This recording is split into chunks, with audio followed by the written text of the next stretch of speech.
Senin kulağına korgoşun kuyulup, yüreğine möөр basılıp, karаңгылык көзүн каптап калган болсо, башка бирөөгө орун бер, балким ошол акыйкаттын жолун таап, ошол урматтуу бир тууганың мусулманчылыкка келип калат.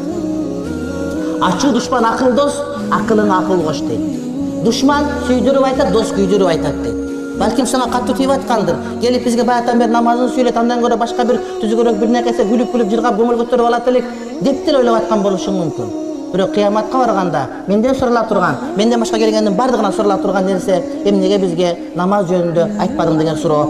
Сага сурагандан кийин сен бизден сурашың толук түрдө мүмкүн. Мына быйыл 5-жыл.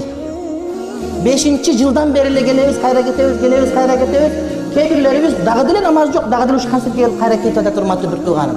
Сен келбейли ой кийинки жылы. Ордуңу башка бирөөгө балким ошо пайдаланар урматтуу бир тууганым.